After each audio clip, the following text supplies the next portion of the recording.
छू भी नहीं ले। लेकिन प्यारे, अहंकार को तो टूटना है, चाहे आप राजी से तोड़वा लो या फिर गैर राजी से, अहंकार तो टूटना है। ठाकुर जी ने कहा कि भैया हम इसको छू के देख लें। पहरेदारों ने कहा नहीं, क्योंकि कंस को पता था कि जिस दिन ये धनुष टूट जाएगा उसी दिन मेरा गोविंदाय नमो नमः हो जाएगा। तो उसने अपने प्राण बचाने के लिए बहुत सारे लोगों को लगा दिया था। ठाकुर जी ने कहा हम इसको छू के देख लें थोड़ा। तो एक बोला कि नहीं, वहां तक पहुंचना नहीं है, दूर से ही दर्शन करो। एक बोला कि ये तो छोटे छोटे से बालक हैं, ये क्या तोड़ेंगे धनुष को, छू लेने दो। बोले ठीक है छू लो। और ठाकुर जी की मूर्त तो ऐसी है कि जो भी देख लेता है वो पागल हो जाता है। दोनों गए और जैसे ही धनुष को देखा, उठा के धनुष के 2 टूक कर दिए। बोल कृष्ण बलराम की। भैया जैसे ही धनुष टूटा तो कंस के कानों में आवाज गई, एकदम हड़बड़ा गया, समझ गया कि अब मेरी मृत्यु निकट आ गई। लेकिन दुष्ट में और संत में ये अंतर होता है कि जब सज्जनों को पता चलता है कि अब हम जाने वाले हैं, मृत्यु निकट आ गई, तो वो अपने कल्याण का रास्ता चुनते हैं, अपनी मुक्ति के लिए साधन करते हैं, उपाय करते हैं। लेकिन जो दुष्ट होता है वो अंतिम सांस तक भी जिंदा रहने की आशा रखता है। कंस जहाँ बैठता था वहाँ 2 हाथियों को मदिरा पान करा के मदमस्त कर दिया था कि दोनों आएंगे तो दोनों को ये हाथी मार डालेंगे। लेकिन जैसे ही कृष्ण बलराम आए तो उन्होंने हाथियों का ही गोविंदाय नमो नमः कर दिया और उनके दांत उखाड़ लिए। अंदर घुसे तो 2 पहलवान जिनको कंस ने तैयार कर रखा था, बोले इनसे युद्ध करना पड़ेगा। सभी लोग बोले कि ये छोटे छोटे से बालक और कहाँ ये हाथी, इनका कैसे युद्ध होगा। बोले सॉरी पहलवान। बोले कहाँ ये छोटे छोटे बालक और कहाँ ये इतने बड़े बड़े पहलवान। उन्होंने कहा कि नहीं, युद्ध तो करना पड़ेगा। ठाकुर जी ने कहा ठीक है हम युद्ध करेंगे। और ठाकुर जी ने दोनों पहलवानों का गोविंदाय नमो नमः। ठाकुर जी उछल के कंस के सिंहासन पर पहुंचे, दोनों हाथों से केस पकड़ के घसीटते हुए लाए और एक मुक्का मारा, कंस का गोविंदाय नमो नमः कर दिया। बोल कृष्ण बलराम की। भैया कंस को मार के ठाकुर जी ने देवकी वसुदेव को जेल से मुक्त किया, अपने नाना को सिंहासन पर बिठाया और स्वयं उज्जैन क्षिप्रा नदी के किनारे विद्या अध्ययन करने के लिए सांदीपनि ऋषि के आश्रम पर। और एक बात मेरी समझ में नहीं आती, वसुदेव जी के गुरुजी हैं गर्गाचार्य जी और नंद बाबा के गुरुजी हैं शांडिल्य जी। शांडिल्य ऋषि ना तो वसुदेव जी के गुरुजी के पास अध्ययन करने के लिए भेजा और ना शांडिल्य ऋषि के पास। और उज्जैन कहाँ पड़ता है? उज्जैन, यहाँ मथुरा से ठाकुर जी उज्जैन अध्ययन करने गए। क्यों? और ऐसा भी नहीं था कि उस समय पर गुरुकुलों की कोई कमी थी, उस समय तो अनेकानेक गुरुकुल थे। लेकिन प्यारे जो सांदीपनि ऋषि थे ना, उनके गुरुजी थे जो गुरुकुल चलाते थे, विद्यार्थियों को अध्ययन कराते थे। तो एक बार उनकी याददाश्त चली गई सांदीपनि ऋषि के गुरुजी की।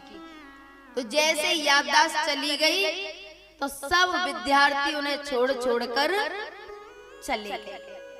सांदीपनि ऋषि कहीं नहीं गए, अपने गुरु की सेवा करते रहे। यद्यपि उनकी याददाश्त चली गई तो उन्होंने अध्ययन नहीं कराया, लेकिन सांदीपनि ऋषि अध्ययन उनकी सेवा करते रहे। अध्ययन तो छूट गया और बाकी के सब लोग चले गए। ठाकुर जी की कृपा हुई कि उनके गुरुजी की याददाश्त आ गई वापस। तो उन्होंने पूछा कि सारे विद्यार्थी कहाँ हैं? बोले गुरुदेव वो तो सब चले गए। बोले तुम क्यों नहीं गए? बोले मुझे आपकी सेवा करनी थी। बोले इतना समय बर्बाद कर दिया, कहीं जाके अध्ययन करते।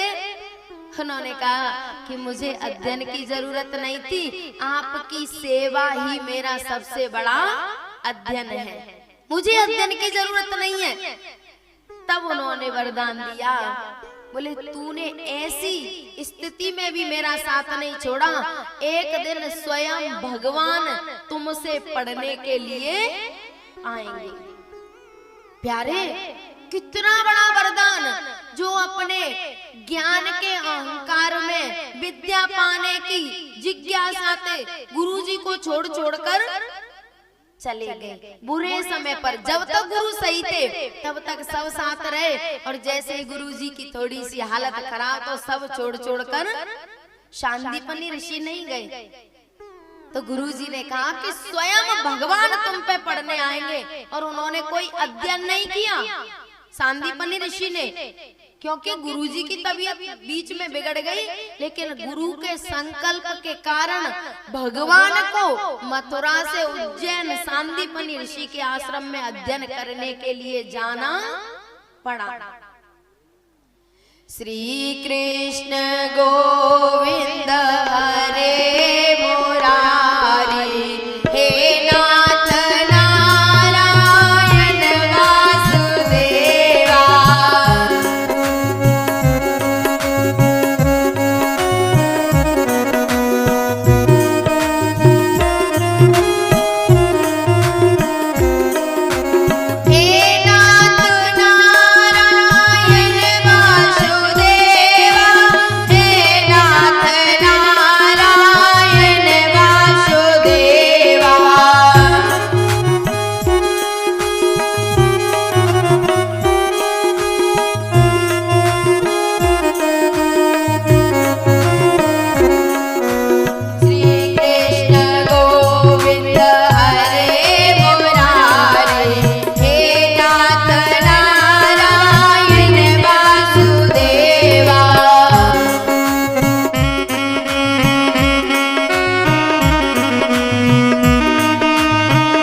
ठाकुर जी 64 कलाओं को सीख कर वापिस आए और एक दिन देवकी मैया ने ठाकुर जी के भोजन में माखन और मिश्री रख दिया।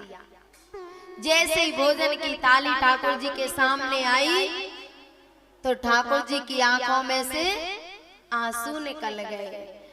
ठाकुर जी थाली को सरका के छत पे जाके और वृंदावन की तरफ देख देख के रोने लगे।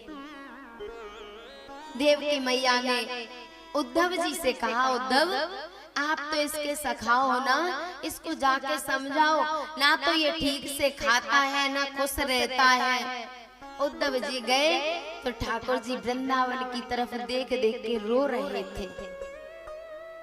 उद्धव जी ने कहा कि आप तो साक्षात ब्रह्म हैं, सब कुछ जानते हैं, फिर भी ये नादानों जैसा।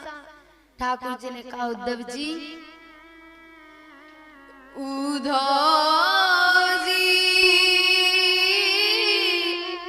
मोहि ब्रज विसरत नाही, उद्धव जी मोहि ब्रज विसरत नाही। उद्धव जी मैं क्या करूं, वो गोपियां मेरे लिए रोती है ना, तो मैं भी अपने आप को रोक नहीं पाता। उद्धव जी ने कहा कि मैं समझा के आऊं उनको। ठाकुर जी ने कहा, उद्धव जी बड़ी कृपा होगी, यदि उन गोपियों का रोना बंद हो जाए तो मेरा रोना भी बंद हो जाएगा। वो वहां पर रोती हैं तो मुझे यहाँ पर व्याकुलता होती है। उद्धव जी ने कहा, ठीक है मैं जाऊंगा कल, और हाँ उन गवार गोपियों के बीच में ज्यादा नहीं रुकूंगा। ठाकुर जी ने कहा, उद्धव जी आप तो बस चले जाओ, मैं रुकने की नहीं कहता। उद्धव जी चले तो जिस रथ में ठाकुर जी को अक्रूर जी लेके आए वो रथ दिया और अपना पटका उड़ा दिया। ठाकुर जी को पता था कि वो गोपियां उद्धव की तरफ तो देखेंगी भी नहीं। प्यारे, प्रेम तो उसी को कहते हैं कि अपने प्यारे के अलावा यदि परमात्मा भी आ जाए तो फिर उसके लिए भी दिल में जगह नहीं हो। ठाकुर जी ने कहा, आप चले जाओ। जैसे उद्धव जी आ रहे थे तो रथ पे ध्वजा फहराती चली आ रही थी। उद्धव जी बड़े अहंकार में जा रहे थे कि मैं उन गोपियों को ब्रह्म ज्ञान दूंगा।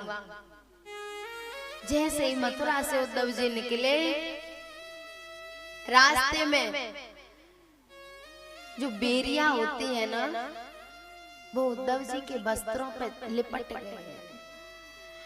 मथुरा से जब चले उद्धव तो वृंदावन निकट आया, वहीं से प्रेम ने अपना अनोखा रंग दिखलाया। उलझ कर वस्त्र में कांटे लगे उद्धव को समझाने, तुम्हारा ज्ञान पर्दा फाड़ देंगे प्रेम दीवाने। उद्धव जी आप प्रेमियों के बीच में जा रहे हो, आपके ज्ञान के चिथड़े चिथड़े उड़ा देंगे। जैसे ही उद्धव जी गए तो गोपियां आई दौड़ के, अरे कन्हैया वापस आ गया, कन्हैया वापस आ गया। यमुना के किनारे पड़ी थी, जैसे ही देखा तो दौड़ पड़ी, और जैसे ही उद्धव जी पास आए तो देख के पीछे मुड़ मुड़ के चलने लगे। उद्धव जी ने कहा, गोपियों मैं तुम्हारे लिए कन्हैया का संदेश लेके आया हूँ। हाँ उद्धव जी दीजिए ना संदेश। एक पत्र लिखा था ठाकुर जी ने। गोपियों ने उस पत्र को लिया और छोटे छोटे टुकड़े कर करके और इधर उधर चली गई। कोई माथे से लगा रही है, कोई होठों से चूम रही है, कोई हृदय से लगा रही है। उद्धव जी ने कहा, ये गोपियां सच में गंवार हैं। बताओ पत्र पढ़ा जाता है कि ऐसे फाड़ फाड़ के उसको। उद्धव जी ने कहा गोपियों मैं तुम्हें कुछ उपदेश देने आया था। हाँ उद्धव जी बताओ। बोले तुम किसके लिए रोती हो? जिसके लिए रोती हो वो तो तुम्हारे अंदर ही बैठा है। किसके लिए रोती है तुम? गोपियों ने कहा बोले आप द्वैत को मानते हो कि अद्वैत को? बोले मैं तो अद्वैत को मानता हूं। तो आप हमें क्या देने आए हो? बोले ब्रह्म ज्ञान। गोपियों ने कहा आपके अंदर क्या है? बोले ब्रह्म। हमारे अंदर क्या है? बोले ब्रह्म। तो ब्रह्म को ब्रह्म का क्या ज्ञान देगा? आप हमें क्या समझाने आए हो? उद्धव जी की आंखें फटी की फटी रह गई। उद्धव जी सोच रहे थे कि वो गंवार गोपियां ठाकुर जी के लिए रोती हैं, मैं कुछ समझा के आऊंगा। गोपियों ने कहा उद्धव जी ठाकुर जी के अलावा हमें किसी भी ज्ञान की जरूरत नहीं है। एक मन था वो ठाकुर जी के साथ चला गया, अब आपके ज्ञान को कौन सुने? गोपियों ने कहा जब से बिछुड़े पिया नहीं लागे जिया, सुना सुना जहां हो गया मेरा श्याम, जाने कहाँ खो गया मेरा श्याम।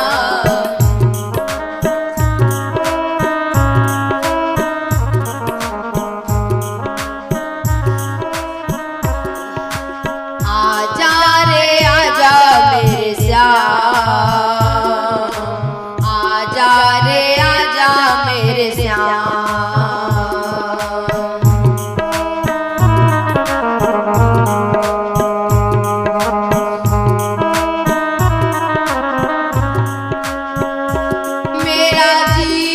रतन ले गया लूट कर, जाने किस बात पर हो गया रूठ कर।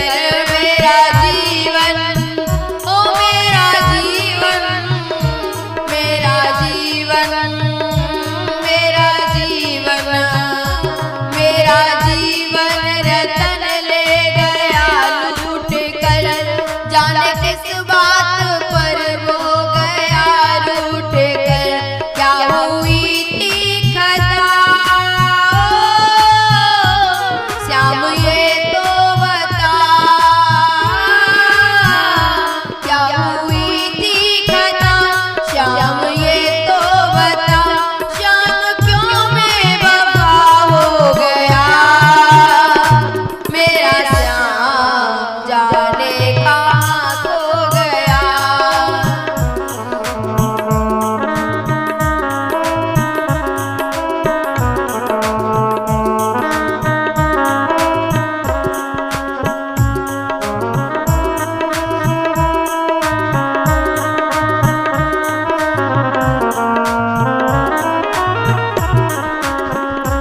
दिन को चैन ना रातों को निदिया रही, वेदना ये विरह की ना जाए सही। दिन को चैन चैन चैन, दिन को चैन, दिन को चैन चैन चैन, दिन को चैन, दिन को चैन ना रातों को निदिया रही, वेदना ये विरह की ना जाए सही। श्याम क्यों तू गया जरा ये तो बता, श्याम क्यों तू गया जरा ये तो बता। श्याम क्यों बेवफा हो गया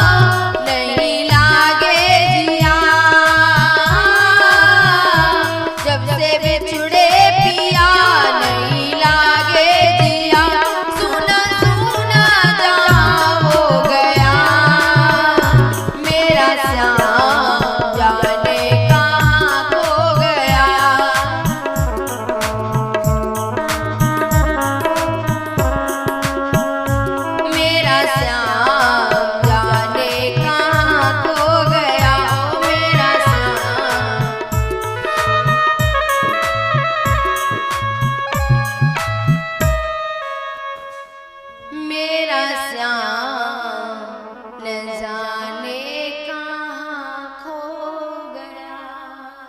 गोपियों ने उद्धव की एक बात नहीं सुनी। उद्धव जी यमुना जी के किनारे की तरफ चले गए। यहाँ पर ये गोपी ज्ञानियों की तरह ध्यान लगा के क्यों बैठी है? नारद जी ने कहा, गोपी तू ध्यान क्यों लगा रही है? गोपी ने कहा, नारद जी मैं वो नंद का लाला है ना, उससे परेशान होके ध्यान लगा रही हूँ। बोले क्या चाहती है? बोले बस मैं ये चाहती हूँ कि वो मेरे हृदय में से निकल जाए। नारद जी सोचने लगे कि जिसको हृदय में बुलाने के लिए जन्म जन्म मुनि जतन, जन्मों जन्मों तक तपस्या करते हैं कि एक बार वो हृदय में आ जाए, और ये गोपी उसे निकालने के लिए ध्यान लगा रही है। गोपी तू उसे क्यों निकालना चाहती है? गोपी ने कहा, नारद जी उसने मेरा जीना हराम कर दिया है, ना वो मरने देता है और ना जीने देता है। मैं दूध दो रही थी तो आके बोला, गोपी मुझे दूध नहीं पिलाएगी? मैंने उसके मुंह में दूध दोना शुरू कर दिया और दूध जमीन पर दोहा जा रहा था। सांस आई, उसने कहा तू पागल हो गई है, तू जमीन पर दूध दो रही है। सास ने कहा तुझसे घर का काम नहीं होता, तेरा मन ठाकुर जी के साथ रहता है, तो तू जा यमुना जी से यमुना जल ले आ। गोपी यमुना जल लेने के लिए आई और ठाकुर जी आए, गोपी ला मैं तेरी मटकी उठा दूं। उसने मटकी छोड़ दी और ठाकुर जी वहां थे नहीं, तो उसकी मटकी भी, गोपी वहीं ध्यान लगा के बैठ गई कि हे परमात्मा मेरे हृदय में से ये नंद का लाला निकल जाए। जब उद्धव ने इस दृश्य को देखा तो उद्धव जी तो पागल हो गए। उद्धव जी सोचने लगे कि धन्य है ये गोपियां जो परमात्मा को निकालने के लिए ध्यान लगा रही हैं। सारा संसार बुलाने के लिए तरसता है और ये निकालने के लिए ध्यान लगा रही हैं। भक्ति प्रवर्तिता दिष्ट्या मुनि नाम दुर्लभा। धन्य है ये ब्रज की गोपियां जो स्थिति ऋषि मुनियों को प्राप्त नहीं होती, वो ये घर गृहस्थी में रह के और ठाकुर जी इनके आगे पीछे घूमता है। अब तो उद्धव जी सीधे श्री जी के पास गए और श्री जी से प्रार्थना करने लगे। वंदे नंद ब्रज स्त्रीणाम पादरेणुमवीक्ष्ण सह यासाम हरकथोद्गीतम पुनाति भुवनत्रयम्। इस ब्रज की गोपियां धन्य हैं जिनकी भक्ति से तीनों लोग पवित्र हो रहे हैं। मैं इन गोपियों के चरणों की रज को अपने मस्तक पे लगाता हूँ। उद्धव जैसे ज्ञानी जो ये कह के आए थे ठाकुर जी से कि मैं 2 दिन के बाद वहाँ ठहरूंगा नहीं, 2 दिन के लिए जाऊंगा बस, वो गंवार गोपियां हैं। और आज श्री जी के चरणों में लोटपोट हो रहे हैं। श्री जी मुझे भी थोड़ी सी भक्ति दे दो, मुझे भी थोड़ा सा प्रेम दे दो। श्री जी ने कहा आप तो ज्ञानी हो। उद्धव जी ने कहा आसाम हो चरण जुषाम हम श्याम वृंदावने किमपि गुलमलतौ सधीरा। आसाम हो चरण रेणु जुषाम हम श्याम। श्री जी मुझे इस वृंदावन की कोई लता पता कुछ भी बना दो, अगर कुछ नहीं बनाती तो मुझे इस वृंदावन की रज बना दो, जिससे आपके चरणों से लग लग के मैं धन्य हो जाऊंगा। उद्धव जी की हालत खराब हो गई। श्री जी ने कहा उद्धव जी आप हमें कुछ उपदेश देने आए थे, वो तो दो। उद्धव जी ने कहा कि जब तुम अलग हो ही नहीं तो मैं तुम्हें उपदेश क्या दूं। श्री जी ने कहा उद्धव जी, हम ठाकुर जी से कभी भी अलग नहीं हैं, ठाकुर जी हमेशा हमारे पास हैं। उद्धव जी ने कहा मुझे भी थोड़ी सी कृपा करके दर्शन करवा दो। जैसे उद्धव जी ने देखा तो ठाकुर जी और श्री जी दोनों पास में बैठे हुए हैं। ठाकुर जी ने कहा श्री जी से कि मेरे मित्र पर थोड़ी सी कृपा कर दो, और उद्धव जी भी श्री जी से प्रार्थना करते हैं। बस एक पंक्ति गुनगुनाएंगे क्योंकि समय नहीं है। राधे तेरे चरणों की श्यामा तेरे चरणों की ब्रजदूल जो मिल जाए राधे तेरे चरणों की।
तुम सामने हो मेरे, बस दम ही निकल जाए राधे तेरे।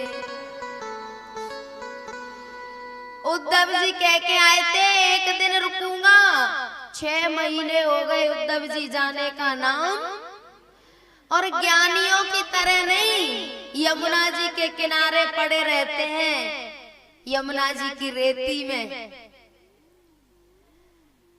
सब लोगों ने कहा उद्धव जी वहां का संदेश तो यहाँ सुना दिया, यहाँ का लेके तो जाओ। उद्धव जी गए। ठाकुर जी देख रहे थे कि मेरा मित्र आ रहा है, बाल बिखरे हुए हैं, पूरा शरीर धूल धूसरित हो रहा है, पागलों जैसी स्थिति हो रही है। ठाकुर जी ने वहीं से कहा धन्यवाद श्री जी, मेरे मित्र को भी आपने भक्ति दान दे दिया, मेरे मित्र को भी प्रेम दान दे दिया। भैया कंस की दो पत्नियां थी, अस्ति और प्राप्ति, दोनों अपने पिता जरासंध के पास पहुंची। 18 बार आक्रमण हुआ और अंतिम आक्रमण में काल्यवन, जिसको वरदान मिला हुआ था कि उसे कोई रणभूमि में मार नहीं सकता, वो सेनापति बन के आया। तो जैसे ही आया तो ठाकुर जी को पता था कि ये मरने वाला तो है नहीं। ठाकुर जी रण छोड़ के भाग गए और धौलपुर में जो मुचकुंद गुफा है ना, उसमें जाके छिप गए। और मुचकुंद महाराज विश्राम कर रहे थे। देवासुर संग्राम में से आए तो ठाकुर जी ने अपना पटका उनको उड़ा दिया। कालिया बन गया और जाके मुचकुंद महाराज ने एक लात मारी। बोले भगोड़े यहाँ आके सो रहा है। जैसे उनकी आंखें खुली तो काल्यवन उनकी दृष्टि से भस्म। मुचकुंद महाराज की। ठाकुर जी ब्रजवासियों को लेके द्वारका चले गए और वहां पर बलराम जी का विवाह हुआ, ठाकुर जी का कोई विवाह नहीं हुआ। अब 5 मिनट गुजरात से संत भगवान आए हैं, 5 मिनट ये समय लेंगे, फिर उसके बाद रुक्मिणी जी का विवाह कराएंगे। ठीक है, महाराज श्री को माइक दे दो। संतों की बड़ी कृपा है, दूर दूर से संत भगवान आए हुए हैं। कोई गुजरात से, कोई राजस्थान से, कोई यूपी से, कोई एमपी से, सब जगह से आशीर्वाद देने आए मदन मोहन जी को।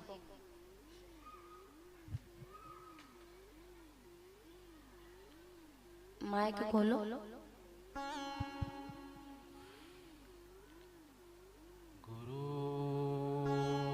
गुरुर्ब्रह्मा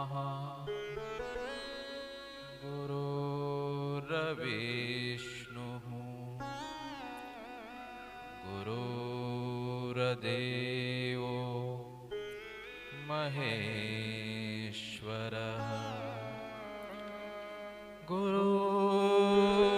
साक्षात् परब्रह्म तस्मै श्री गुरवे नमः।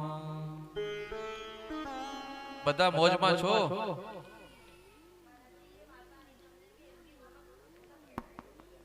दो चार समझेंगे उससे क्या फायदा? सबकी समझ में आनी चाहिए ना महापुरुषों की भाषा। गुजराती में कहते हैं कि आप आनंद में हैं। देखो अब समझ में आया है ना सबकी। मौज यानी आनंद। देखो भगवान मथुरा छोड़कर द्वारका चले गए, यूपी छोड़कर गुजरात चले गए। भगवान ने तो 100 वर्ष गुजरात में दिया, लीला की, सब किया, पर जो संसार को जो ज्ञान, ध्यान, तप, जप, योग, साधना, कर्मयोग, भक्ति योग और ज्ञान योग की दीक्षा आपको कृष्ण वंदे जगत गुरु। आप इस सुखदेव जी के तीर्थ स्थल पे बैठे हैं और वो कैसे परमहंस है, कुछ लिया नहीं, सब कुछ दे दिया आपको। गुरु शिष्य को गुरु ही बना देता है। ईश कृपा बिना गुरु नहीं, गुरु बिना नहीं ज्ञान, ज्ञान बिना आत्मा नहीं गावे वेद पुराण। इसलिए जीवन में सद्गुरु होना ही चाहिए।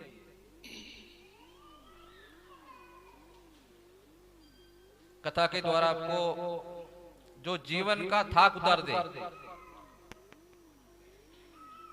जीवन ऐसी दीक्षा मिल जाए कि दिशा ही बदल जाए आपकी। कथा के द्वारा, संतों के द्वारा, तीर्थ भूमि के द्वारा और भक्तों के सानिध्य के द्वारा आपके जीवन की दिशा बदल रही है। नजरें बदली तो निजारे बदले, किस्ती ने बदला रुख तो किनारे बदले। गृहस्थ आश्रम सबसे बड़ा आश्रम है। अगर 125 करोड़ पॉपुलेशन है भारत की, तो 100 करोड़ 120 करोड़ तो ग्रस्त होंगे ना। बोले ग्रस्त के ऊपर में सबका भार है, चाहे ब्रह्मचारी हो, चाहे आपके अतिथि हो, चाहे सन्यासी हो, चाहे कोई भक्त हो। आप जनसंख्या में भी बड़े हैं और भार भी आपका बड़ा है। आज आप लोग का पुण्य उदय है कि आप सुखदेव जी के तीर्थस्थली पर बैठे और कथा सुन रहे। जो उनके मुख से निकला था ज्ञान अमृत, सुखदेव जी तो यहाँ साक्षात तो नहीं है, ऐसे एक महात्मा हो चुके, उन्होंने यहाँ पे उनका दर्शन भी किया था कुछ वर्षों पहले। कुछ एक भक्त थे, उनको दूर से दर्शन दिया कि वो महात्मा दिखाई दे रहे थे।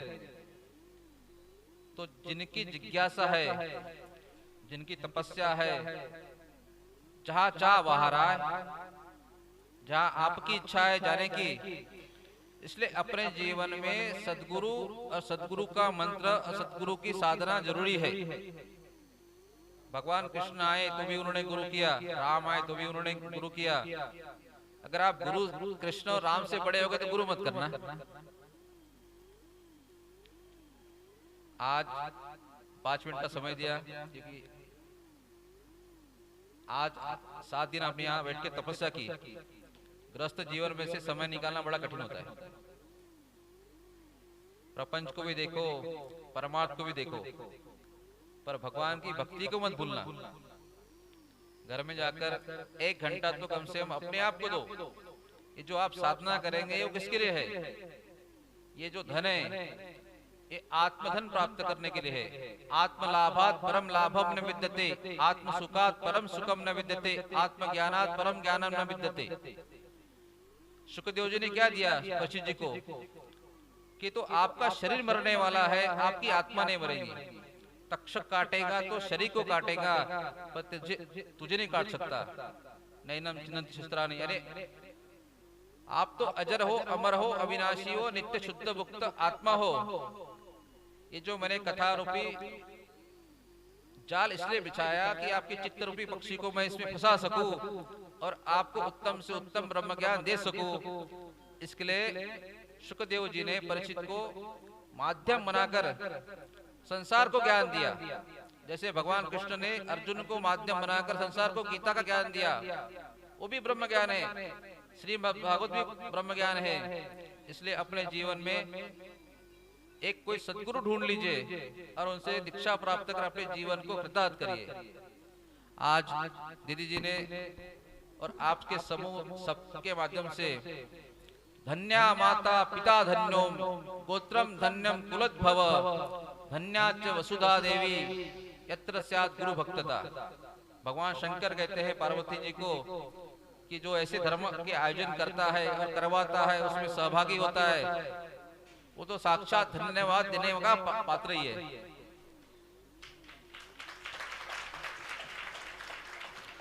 आज आपने मुझे थोड़ा 5 मिनट बोलने का समय दिया जहाँ सुखदेव जी की कथा स्थली में, आपका धन्यवाद। ओम पूर्णमदः पूर्णमिदं पूर्णात् पूर्णमुदच्यते पूर्णस्य पूर्णमादाय पूर्णमेवावशिष्यते। ओम शांति शांति शांति। सभी संतों का, भक्तों का और भगवान का धन्यवाद। हर हर महादेव। बोल सद्गुरुदेव भगवान की। संत भगवान को बहुत बहुत धन्यवाद। और भैया ठाकुर जी ने नारद जी से कहा, बोले हमारा विवाह नहीं होगा क्या? आप जैसे बुचौलिया होते हुए भी अभी हमारा विवाह नहीं हुआ। नारद जी ने कहा थोड़ा रुको, एक नहीं बहुत सारे विवाह होंगे। तो भगवान की 8 तो पटरानियां थी और एक राजा था भौमासुर नाम का, दैत्य प्रवृत्ति का था। उसने 16,100 राजकुमारियों को बंदी बना के रखा था।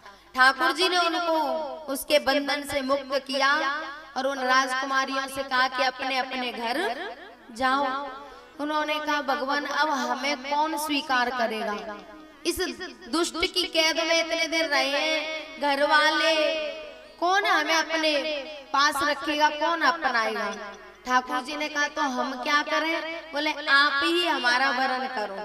तो उन 16,100 के साथ भगवान ने विवाह, तो अब रानी और पटरानी हो गई 16,108। भैया एक ठाकुर जी का मित्र था जिसका नाम था सुदामा। बचपन के मित्र थे, सांदीपनी आश्रम में दोनों ने साथ साथ विद्या अध्ययन की। एक बार लकड़ियां लेने वन में गए और गुरु माता ने कुछ चने दिए थे। सुदामा जी ने उन चनों को अकेले पा लिया और कहा है गुरु से कपट मित्र से चोरी, कै होए निर्धन कै होए कोड़ी। ठाकुर जी ने कहा कि आपने मेरा हिस्सा भी खा लिया तो आप निर्धन हो जाएंगे। अब सुदामा जी की पत्नी रोजाना सुदामा जी से कहती हैं, बोले आपके मित्र तो भगवान है ना, आप उनके दर्शन करने तो चले जाओ। हम लोग सोचते हैं कि उन्होंने कुछ मांगने के लिए भेजा था, लेकिन सुदामा जी की पत्नी उन्हें मांगने नहीं, भगवान के दर्शन करने के लिए भेजती हैं। सुदामा जी द्वारका पहुंचे और द्वारका में जैसे ही पहुंचे तो द्वारपालों से कहा, बोले भैया कन्हैया से कह दो कि उनका मित्र आया है। द्वारपालों ने कहा कि तुम मित्र हो? बोले हाँ। द्वारपाल बोले कि कहाँ महाराज धीराज द्वारकाधीश और कहाँ तुम, अपनी शकल तो देखो। सुदामा जी ने कहा कि एक बार आप जाके कह तो दो। तो द्वारपाल ठाकुर जी के पास जाते हैं, ठाकुर जी से प्रार्थना की, बोले भगवान एक ब्राह्मण दरवाजे पे आए हैं, बड़े दीनहीन निर्धन से दिखाई देते हैं और आपसे मिलने की याचना कर रहे हैं। द्वारपालों ने कहा शीस पगान जगतन पे प्रभु जाने को आई बसोगे गावा।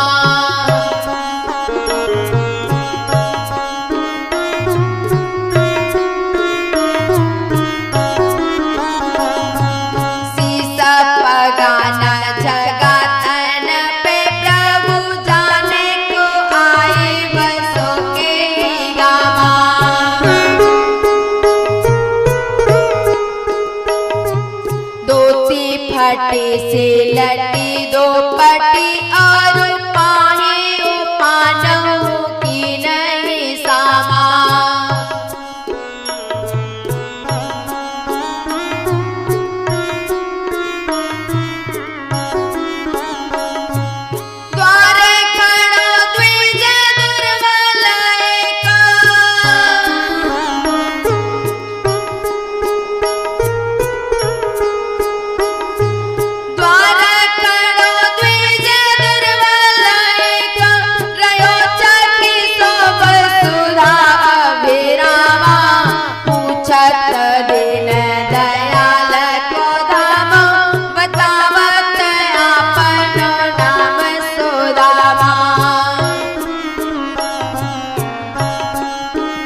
और भैया सुदामा जी सोच रहे थे कि पता नहीं मिलने आएंगे या नहीं। सुदामा जी वहां से थोड़ी दूर जाने लगे और ठाकुर जी दौड़ के गए और सुदामा जी को जाके अपने गले से लगा लिया।